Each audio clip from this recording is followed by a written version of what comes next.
I'm a radiology tech at the breast center. I do mammograms, maybe 15 a day. Almost every woman comes into my imaging room a little bit scared, thinking of her aunt or sister who died, or remembering those pictures of a scarred chest where a breast used to be. Chance is a funny thing. A woman has a 1 in 8 odds of getting breast cancer in her life. A 1 in 8 chance of cancer can seem like a certainty when you've noticed a lump or a weeping nipple. You go in for the mammogram and maybe the technician doesn't smile at you and you take it as a sign. Then you go home and you spend hours wandering around your apartment or lying next to your sleeping husband, so sure of a tumor that you feel it growing beneath your skin, the cancer cells spilling hot like lava until there's nothing left but scorched tissue and the coiled snake of malignancy.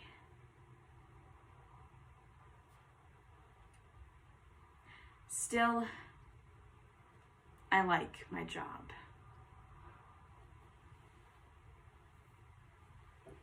The Center for Community Health website at the University of Kansas, last accessed on September 29th, states that the United States is home to over 500,000 support groups. These groups are an inexpensive and effective way to help people connect over a shared painful experience. Researchers know that people who connect over a shared painful experience create especially strong bonds with one another. In fact, according to the 2020 Journal of Pacific Rim Psychology, individuals who choose to share their painful experience create stronger bonds than people who choose to share other types of experiences.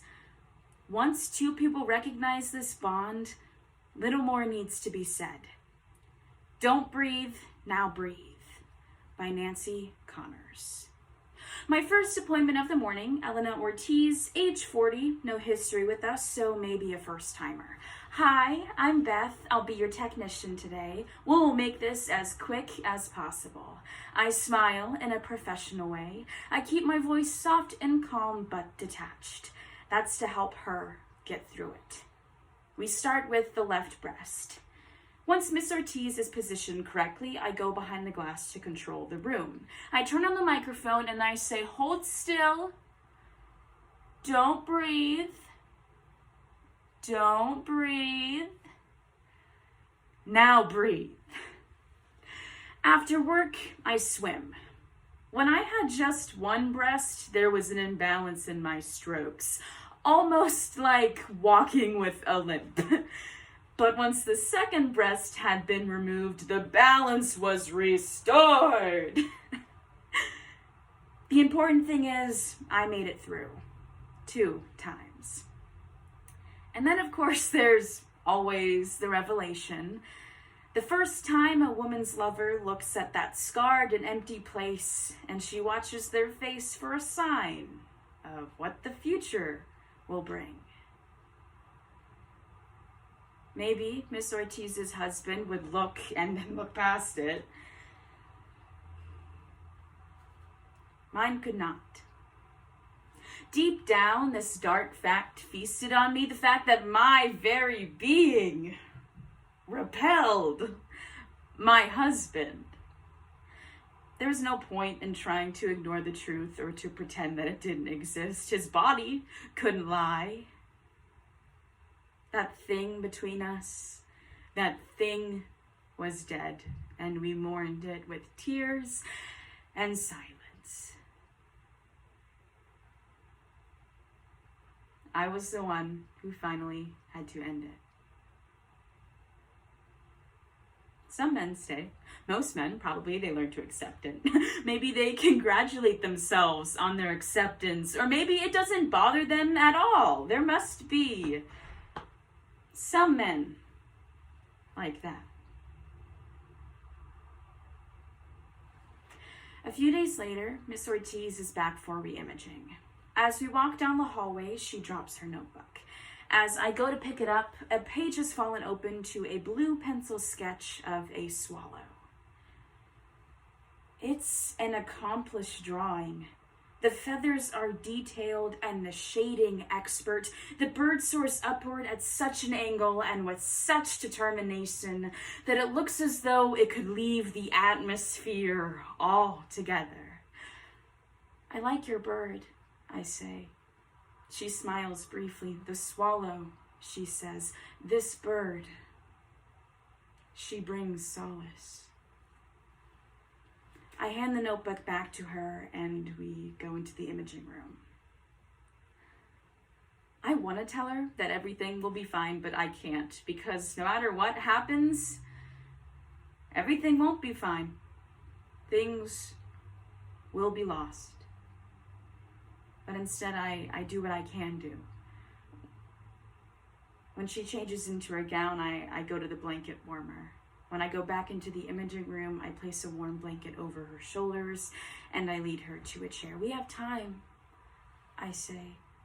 Sit down for a minute before we get started. Warm yourself up. And I place another warm blanket over her legs. After a few minutes under the warm blankets, Miss Ortiz nods to herself. She gets up, carefully folds the blankets, and places them on the chair. Thank you, she says, and she stands up a little bit straighter. She is ready to go into battle.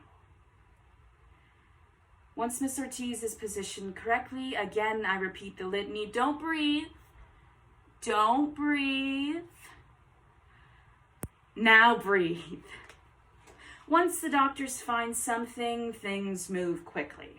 You're caught up in a system that everybody but you understands. People speak to you, but there's this constant buzzing of bees that confuses you and makes you stumble as you go from office to office. Oncologist, radiologist, surgical nurse. Do you understand? They say, do you have any questions? You nod, yes, I understand, but you don't.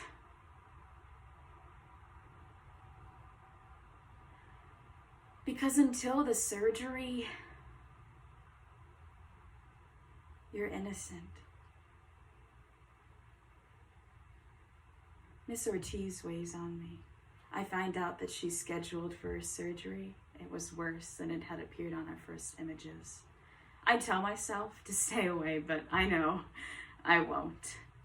The day after her surgery, I make a stop at the gift shop. It's late afternoon. Miss Ortiz will probably be awake, and I walk down the hallway. Miss Ortiz is alone, dozing, the TV on mute.